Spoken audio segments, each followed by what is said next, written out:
राहुल गांधी का आप देखो, बच्चों वाली हरकतें हैं उनकी। अखिलेश की भी वही है। जो कांग्रेसी है ना, वो भी मोदी को ही वोट देंगे, क्योंकि उनको भी पता है ना कोई फेस नहीं है।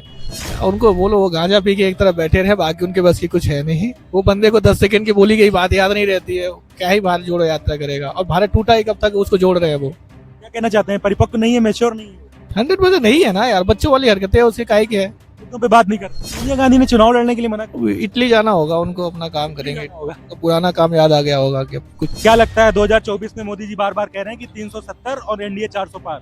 बिल्कुल महागठबंधन का क्या होगा? कुछ नहीं होगा, उसका बेड़ा गर्क है। जब राहुल गांधी जी और अरविंद केजरीवाल जी वो अगर प्रधानमंत्री बनने का सपना देख सकते हैं तो भाई हम भी बनने का सपना देख सकते हैं। हम क्यों नहीं देख सकते? आपको लगता है मुंगेरी लाल के सपने देख रहे हैं? हाँ, मुंगेरी लाल की देख ही रहे हैं। आप ये देखो ना, आपने 22 जनवरी को देखा ही होगा क्या हुआ था। दूसरी दिवाली मन गई थी, तो होगा 400 पार ही जाएगा, कम नहीं होगा। लगता है 24 में कितना? पूरी आएगी 400। कहते हैं दिल्ली वाले बड़े दिल वाले होते हैं, तो दिल किसको देने जा रहे हैं? बीजेपी। बीजेपी को। ईवीएम हटा दो तो मैं हार जाएंगे, बता रहे हैं। यार अब क्या लोग बैलगाड़ी से चलना पसंद करेंगे क्या? पहले तो एक दूसरे की बुराई करते थे, अब साथ है तो, क्योंकि उनको पता है ना कि उनका कुछ होने वाला है नहीं। नमस्कार, मैं हूं सौरभ वाजपेयी और आपका पसंदीदा शो जनता सब जानती है में आज हम दिल्ली के कनॉट प्लेस में हैं। दिल्ली की धड़कन कहा जाता है कनॉट प्लेस, यानी सीपी में है। 2024 का चुनाव बहुत निकट है। ऐसे में आम आदमी पार्टी और कांग्रेस का आज गठबंधन भी 4 राज्यों में फाइनल हो गया है। और एक तरफ जहां मोदी जी 370 का नारा दे रहे हैं और एनडीए 400 पार की बात कर रहे हैं, लेकिन दिल्ली की जनता के दिल में क्या है वो हम कनॉट प्लेस से दिखाते हैं। कनॉट प्लेस की जनता से आज हम बात करते हैं और देखते हैं इनके मन में क्या है। चलिए आइए भैया, क्या नाम है आपका? विकास गुप्ता। क्या लगता है 2024 में मोदी जी बार बार कह रहे हैं कि 370 और एनडीए 400 पार बिल्कुल है ऐसा? मोदी जी, हाँ ठीक है। महागठबंधन का क्या होगा? कुछ नहीं होगा, उसका बेड़ा गर्क है। कुछ जिला गर्क है। हाँ जी। तो इतना बड़ा गठबंधन बन रहा है, ये तुम्हारे आपके राहुल गांधी, अखिलेश यादव, अरविंद केजरीवाल, तमाम पार्टियां लगी पड़ी हैं। अच्छा, आपको मैं बता, देखिए, जब राहुल गांधी जी और अरविंद केजरीवाल जी वो अगर प्रधानमंत्री बनने का सपना देख सकते हैं तो भाई हम भी बनने का सपना देख सकते हैं। हम क्यों नहीं देख सकते? आपको लगता है मुंगेरी लाल के सपने देख रहे हैं? हाँ, मुंगेरी लाल की देख ही रहे हैं। बिल्कुल कुछ होने वाला नहीं है, मतलब नहीं होने वाला है। कितनी सीटें आएंगी 24 में? वही 350 से 400। कॉन्फिडेंट होके बोल रहे हैं हवा भाई? नहीं नहीं, बिल्कुल कॉन्फिडेंस के साथ बोल रहा हूँ। क्या लगता है, सही कह रहे हैं? सही है उनका कहना। 400 तो कितनी सीटें आएंगी? हाँ, आ जाएगी, ऐसा कुछ नहीं। कई कई राज्यों में सुपड़ा साफ हो जाएगा फिर तो। आप ये देखो ना, आपने 22 जनवरी को देखा ही होगा क्या हुआ था। दूसरी दिवाली मन गई थी। ऐसा कोई घर नहीं था हिंदू का जिसने ये ना बनाया हो। तो होगा 400 पार ही जाएगा, कम नहीं होगा। 400 पार जाएगा। तो मोदी भी आत्मविश्वास से बहुत ओतप्रोत दिख रहे हैं आजकल। उनका कॉन्फिडेंस इसलिए है क्योंकि उन्होंने इतना किया है ना, उनको लगता है हिंदू ने। राम मंदिर की बात की, आपको लगता है राम मंदिर का सीधा फायदा बीजेपी को मिल रहा है इस बार? 100% मिल रहा है, और मिलना भी चाहिए, उनका हक है। बीजेपी को क्रेडिट लेना चाहिए राम मंदिर का। हाँ, लेना चाहिए, उसने उतना किया हुआ है। एक तरह से देखा जाए, जो यज्ञ करता है उसका हकदारी वो होता है। तो बीजेपी अच्छा, ये अपोजिशन का कहना है कि ये मंदिर जो है बना है सुप्रीम कोर्ट के आदेश से, बीजेपी अपना क्रेडिट ले रही है चुनाव के चक्कर में। यार, कहने के लिए तो कोई कुछ भी कह सकता है, लेकिन बना तो उसके कार्यकाल में, कोशिश भी उसने किया है। जी, कहीं ना कहीं तो सपोर्ट किया है ना। बीजेपी ने कहीं बिल्कुल बिल्कुल। वरना इनके कार्यकाल में तो नहीं था कब ये कहना है। पता। बिल्कुल क्या लगता है 24 में कितना सीटें जाएंगी? पूरी आएगी 400। कहाँ से हैं आप? मैं अभी दिल्ली से हूँ। दिल्ली से हैं। कहते हैं दिल्ली वाले बड़े दिल वाले होते हैं, तो दिल किसको देने जा रहे हैं? बीजेपी। बीजेपी को। बिल्कुल मतलब ये आरक्षित है? बिल्कुल, राम मंदिर को बिल्कुल। दिल आरक्षित है बीजेपी के लिए या फिर समय समय पे बदलता रहता है? फिलहाल तो आरक्षित है। आरक्षित है उनके कार्यों से। हाँ, कार्य उनके ठीक है। अभी पेपर लीक को लेकर बड़ी चर्चा कर रहे हैं अपोजिशन। उसकी मेरे को नहीं पता, वही बताएंगे। पेपर लीक को लेकर बड़ी देखो चर्चा। यार, ये पहले ये इसलिए रद्द कर दिया क्योंकि चुनाव है, अखिलेश यादव पेपर लीक पहले भी होते थे ऐसे। आप भी अगर आप अपने टाइम में देखे होंगे, जब आप तो पेपर से आप उसके लिए कह लो, रेलवे का निकलता था, कभी पोस्ट ऑफिस की भर्ती निकलती थी, 100 रुपए के स्टिकर्स लगा लगा के काम होते थे, तो पता चला किसी की भर्ती नहीं हो रही, एग्जाम का उनका कुछ नहीं आ रहा है। तो ऐसी चीजें होती हैं वो। हाँ, और फिर डिजिटल टाइम का जमाना हो गया क्या पूरा ना, तो उसको रोक भी नहीं पाओगे आप। रोक नहीं सकते। बिल्कुल नहीं रुकेगा, वो होगा ही होगा। वो चाहे कांग्रेस हो चाहे बीजेपी हो, किसी के कार्यकाल में हो सकता है। ईवीएम को लेकर बड़े सवाल उठा रही है। यार, ईवीएम हटा दो तो मैं हार जाएंगे, बता रहे हैं। यार अब क्या लोग बैलगाड़ी से चलना पसंद करेंगे क्या? मतलब दुनिया आगे जा रही है। इवन तो ऐसा होना चाहिए भैया, मैं तो ये कह रहा हूँ कि आप आधार पैन कार्ड सारे एक लिंक करा दो, कहीं से भी कोई वोट दे सके। इवन जो अब जैसे मेरा यूपी का आधार कार्ड है, अब मेरा यूपी का वोटर आईडी कार्ड है, अब मैं अगर दिल्ली में वोट देना चाहूँ तो आपको लगता है इतना डिजिटल इंडिया होना चाहिए कि आप कहीं के भी हो, आप कहीं पे भी हो, आपको जो है आप उसके लिए अधिकृत हैं चुन मतदान करने के पोस्ट ऑफिस में ऐसी चीजें होनी चाहिए कि आपको अगर कहीं चुनाव हो लिए। रहा सर का कहना है, मोदी जी से अपील है, इनकी आग्रह है कि एक लिंक है होना चाहिए सबका आधार कार्ड। अगर ये यूपी के रहने वाले हैं तो इनका दिल्ली में वोट पड़ जाए, है ना सर? सही है। अब जैसे मैं जॉब कर रहा हूँ, मैं घर नहीं जा सकता, अब मेरे यहाँ चुनाव हो रहा है, मुझे वोट देना चाहिए क्योंकि मैं भारत का नागरिक हूँ। तो मैं अगर दिल्ली में हूँ तो दिल्ली में भी वोट दे सकूँ ना अपने यहाँ का। ऐसी सुविधाएं होनी चाहिए, बिल्कुल भारत में ही होना चाहिए। अगर डिजिटल इंडिया हो रहा है तो इस लेवल तक करो ना किसानों का बड़ा इस समय मुद्दा उठाया है इन लोगों ने। यार। अब एक प्रदेश, हम एमएसपी दे देंगे, बीजेपी नहीं एमएसपी दे पा रही है। नहीं नहीं, एक प्रदेश के किसान से कोई किसान नहीं बन जाता ना। यूपी में भी है, राजस्थान में है। क्या लगता है ये किसान के रूप में आंदोलनकारी है? बस यही कह सकते हैं, प्रदर्शनकारी है जो प्रदर्शन कर रहे हैं, बाकी कुछ नहीं है। बीजेपी कह रही है कि बड़े बड़े ये थार ला रही है, बड़े बड़े मर्सिडीज ला रही है, बीएमडब्ल्यू ला रही है, किसान नहीं हो सकते। बीजेपी के लोग कह रहे हैं। देखो, किसी के रहन सहन पे सवाल नहीं उठाना, चाहे वो बीजेपी का हो चाहे जो हो। उनका अपना स्टैंडर्ड है, उस हिसाब से वो रह रहे हैं तो रह सकते हैं। किसान भी संपन्न हो सकता है, इसमें कोई दो राय नहीं। बिल्कुल होना चाहिए, किसान को भी संपन्न होना चाहिए, लेकिन देखो किसी को प्रदर्शन करना है तो तोड़ फोड़। दिल्ली उनको आने कूच करने के लिए क्या लगता है आपको, बीजेपी को जो है आने देना चाहिए? देखो, पहली बात तो आप गलत तो ये कह रहे हो कि बीजेपी को आने देना चाहिए। सरकार को आने देना चाहिए। तो सरकार वो हरियाणा की रोक रही है। अब आप कैसे प्रदर्शन करना चाहोगे? आप यहाँ पे पूरे दिल्ली को ब्लॉक कर दोगे, कोई काम नहीं कर पाएगा, कोई रोजगार नहीं कर पाएगा। अब जिनकी मंथली सैलरी यार पता चला छुट्टी हो गया, घर बैठे उनको 1 रुपए नहीं मिलेगा, कहाँ जाएंगे वो? और जो दिहाड़ी मजदूर है वो कहाँ जाएंगे? क्योंकि दिल्ली बंद हो जाएगी पूरी तरह से। तो आप ट्रैक्टर लेके आओगे, जेसीबी लेके आओगे, तो वैसे जेसीबी खोद के कौन किसानी करता है यार? सर क्या लगता है आपको, अखिलेश यादव ने आज राहुल गांधी ने आज केजरीवाल के साथ 4 राज्यों में अलायंस कर लिया है? देखो, उसका कोई मतलब नहीं है, क्योंकि उनको पता है।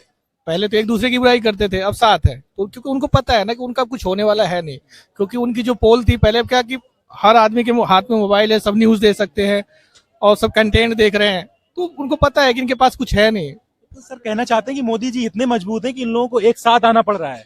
अभी तो फिलहाल है, और आप किसी भी जनता से पूछेंगे तो उनको ये लगता है कि योगी के बाद मोदी के बाद मोदी लहर है पूरी तरीके से 24 में। 100% है। आप कह सकते हैं कि एक तरफा चुनाव है, फाइट नहीं कर रही है।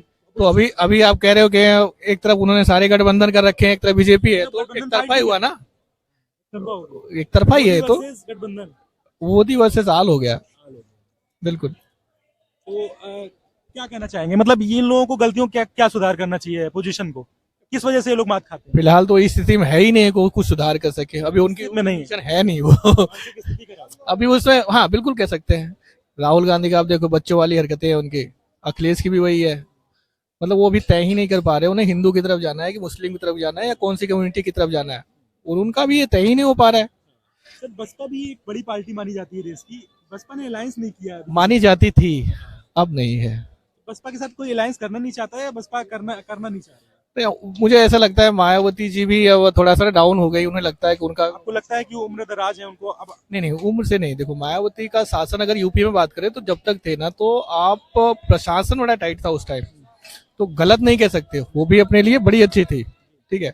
अपने टाइम का उनका भी जो शासन रहा है यूपी में बहुत अच्छा रहा है, तो आप उनको बुरा नहीं कह सकते, बट ठीक है, क्योंकि देखो चीजें बदलती है, अब नए नए नेता निकल के आ रहे हैं, वो पूरा गैदरिंग बना लिए, तो उनको लगता है कि अब मेरा भी कुछ नहीं हो सकता है, तो मतलब हताश ही हो गई। एक्टिव नहीं रह पा रही, बस वही चीज है कि वो एक्टिव नहीं है। या लगता है कि बसपा की जगह अब चंद्रशेखर रावण ले रहे हैं? कह सकते हो, क्योंकि जिस हिसाब से छोटे छोटे कस्बों में भी अब उसके भीम आर्मी की सेना दिख जाती है, तो कह सकते हैं कि उन सक्रिय है काफी। बिल्कुल सक्रिय है, कह सकते हैं। दलितों के साथ ही जमीनी स्तर को दे पा रहे हैं? नहीं, वो तो सिर्फ देखो, कोई भी नेता होगा, चाहे दलित का हो चाहे वो सिर्फ अपने लिए होता है, किसी का नेता नहीं होता है। आप किसी भी दलित के घर में कुछ होता है तो कोई नहीं जाता। चंद्रशेखर आजाद ना तो बंगाल में जा रहे हैं, वहां भी आदिवासियों के साथ ही जितना चीजें हो रही है, बलात्कार जो भी हुआ का न्यूज वगैरह थोड़ा थोड़ा आता है, क्योंकि ज्यादा तो आती नहीं है, तो वहां भी वो कहीं नहीं जा रहा है। आप राजस्थान में इतने सारे हुए हैं तो वो भी कहीं नहीं जा पा रहा है वो, क्योंकि उसको जो फंडिंग आ रही है वो बाहर से आ रही है, तो वो फंडिंग को भी तो उसको बना के रखना है ना, तो उसको किसी से मतलब नहीं है। पर ठीक है, जातवाद एक ऐसा नशा होता है ना, जब किसी को चढ़ता है तो हो जाता है, तो पब्लिक को जातवादी दिखती है बस। जैसे यूपी में यादव है, तो और जो हमारे दलित समाज है वो दलित, जी सबका साथ सबका विकास करने में भूमिका निभा पा रहे हैं? वो तो कर ही रहे हैं। आप चाहे तो देख लो, आप अगर किसी भी आप विलेज में जाओ, गांव में जाओगे, तो आप वहां पे देखो जो मकान बन रहे हैं तो सबके सिमिलर बन रहे हैं, ब्राह्मणों के थोड़ी ना बन रहे हैं, उनसे सबसे छोटी कास्ट के लोगों के बन रहे हैं, जिनका अंत्योदय का कार्ड है उनका बन रहा है, मुस्लिमों का बन रहा है, किसी ब्राह्मण गरीब ब्राह्मण का तो बन नहीं रहा है। तो सबका साथ सबका विकास तो उनके हिसाब। लगता है भाजपा में कोई भेदभाव नहीं है, सबका साथ सबका विकास पूरी तरीके से। अब भेदभाव तो कहले हम तो यही कह देंगे भाई, हम ब्राह्मण आदमी, हमारे साथ ही जाति होती है। तो अब बैलेंस बना तो रहे हैं वो, लेकिन यही होता है ना कि सिक्के के दो पहलू होते हैं। हर आदमी अपनी अपनी सोच के हिसाब से ही गवर्नमेंट को देखता है। बेरोजगारी को लेकर बड़ा सवाल उठाते हैं ये लोग, अपोजिशन। अब यार बेरोजगारी की कैसे बात करें, आपका चैनल है, आपने यूट्यूब पे डाल रहे हो, आप हर चीज कर रहे हो, जिसके पास कंटेंट है, जिसके पास मोबाइल है, वो हर को लोग पैसा कमा रहे हैं। तो रोजगार आपके टैलेंट से होता है, ठीक है, पढ़ाई लिखाई से होता है। आप कुछ नहीं करना है, काम करना नहीं चाहते हो, आपको सोचते हो गवर्नमेंट आपके घर पे आपको खाना खिलाए, तो नहीं होता। आपका जो पुरुषार्थ होता है ना, उससे रोजगार मिलता है। कोई गवर्नमेंट रोजगार नहीं देती है। हुनर से जो है होता है, बाकी अगर स्किल नहीं है तो आपको गवर्नमेंट रोजगार नहीं दे सकती। आपके पास स्किल नहीं है तो आपका बाप भी आपका नहीं ध्यान देगा। अगर आपके पास स्किल ही नहीं है तो आपका बाप भी आपको ताने मारेगा, अरे क्या कर रहा है, दिन में खाली पीली बैठा रहता है, शैतान जैसा इधर उधर कर रहा है और कुछ नहीं कर रहा है। गवर्नमेंट क्या कह रहे हैं तीसरी बार, अब की बार मौका दो मुझे हैट्रिक मारने का, कुछ बहुत क्रांतिकारी फैसले लेंगे तीसरी बार, अब की बार। यार देखो, कोई फेस ही नहीं है मोदी के अलावा अभी फिलहाल में। तो जो कांग्रेसी है ना, वो भी मोदी को ही वोट देंगे, क्योंकि उनको भी पता है ना कोई फेस नहीं है। और कुछ भी हो, देखो देश विदेश में हर जगह भारत का नाम धो ही रहा है, इसके लिए कोई डिनाय नहीं कर सकता। तो वो चीजें तो है, विश्व पटल पर भारत का नाम मोदी जी ऊंचा कर रहे 100% हो रहा है, बिल्कुल हो रहा है। हाँ हैं, वैश्विक स्तर पर बड़ा सुधार है। हाँ, वो है, वो भी है, वैश्विक स्तर पर सुधार तो है। राहुल गांधी की भारत जोड़ो न्याय यात्रा के लिए क्या कहेंगे? यूपी में इस समय बड़ा पसीना बहा रहे हैं वो। उनको बोलो वो गांजा पी के एक तरफ बैठे रहे, बाकी उनके बस की कुछ है नहीं। वो बंदे को 10 सेकंड की बोली गई बात याद नहीं रहती है, क्या ही भारत जोड़ो यात्रा करेगा। और भारत टूटा ही कब तक, उसको जोड़ रहे हैं वो। क्या कहना चाहते हैं, परिपक्व नहीं है, मैच्योर नहीं है वो, 100% नहीं है ना यार, बच्चों वाली हरकतें है, उसके काहे के है। मुद्दों पे बात नहीं कर रहे? नहीं, मुद्दे उनके पास है ही नहीं, करेंगे क्या मुद्दे उनके। जाके भी शिक्षक भर्ती का बड़ा उठा रहे हैं यूपी में आज। यार वही है ना, देखो उनको कुछ तो चाहिए होगा ना पॉलिटिक्स करने के लिए। आपको आप कोई कंटेंट ही नहीं देंगे इनको पॉलिटिक्स करने के लिए, तो बंदा तो मर ही जाएगा। बेरोजगारी वैसे ही चल रही है, वो भी बेरोजगार बैठा हुआ है। सोनिया गांधी ने चुनाव लड़ने के लिए मना कर दिया आपकी बार, क्या लगता है उनको? वो क्या वो मतलब कॉन्फिडेंट, उनका मोरल डाउन हो रहा है? इटली जाना होगा उनको, अपना काम करेंगे। जाना होगा। उनको पुराना काम याद आ गया होगा कि अब कुछ उसका भी देखना चाहिए। वो होता है ना, हम पुरखों की जमीन जायदाद होती है, तो कभी शहर में रहते हैं तो गाँव जाके देख के आते हैं कि चलो अब यही संभाल लेंगे, तो हो सकता है यही करे इटली जाए। का कहना है कि सोनिया गांधी रायबरेली सीट से लड़ रही थी, अब इनको इटली जाना चाहिए। मतलब अब उन्होंने मना किया है तो इटली जाने की तैयारी में होंगी वो। तो दिल्ली की धड़कन कहा जाने वाला ये कनॉट प्लेस पे भारी संख्या में लोग इकट्ठा होते हैं शाम को। और लोगों से मैंने जानना चाहा था कि यूपी इस बार लोकसभा चुनाव में क्या होने वाला है, आखिर किसकी सरकार बनेगी। क्योंकि एक तरफ मोदी जी दावा कर रहे हैं कि एनडीए जो है 400 पार जाएगी लगातार, जो है पूरे आत्मविश्वास के साथ में।